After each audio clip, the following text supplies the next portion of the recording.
Land titling act పై విపక్షాలు తప్పుడు ప్రచారం చేస్తున్నాయన్నారు సజ్జల రామకృష్ణారెడ్డి.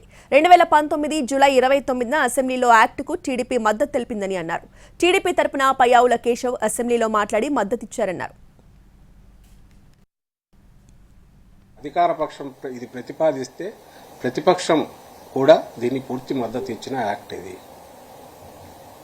ఈరోజు దానికి రాజకీయ ప్రయోజనాల కోసము నీకు అధికారంలోకి రావాలనే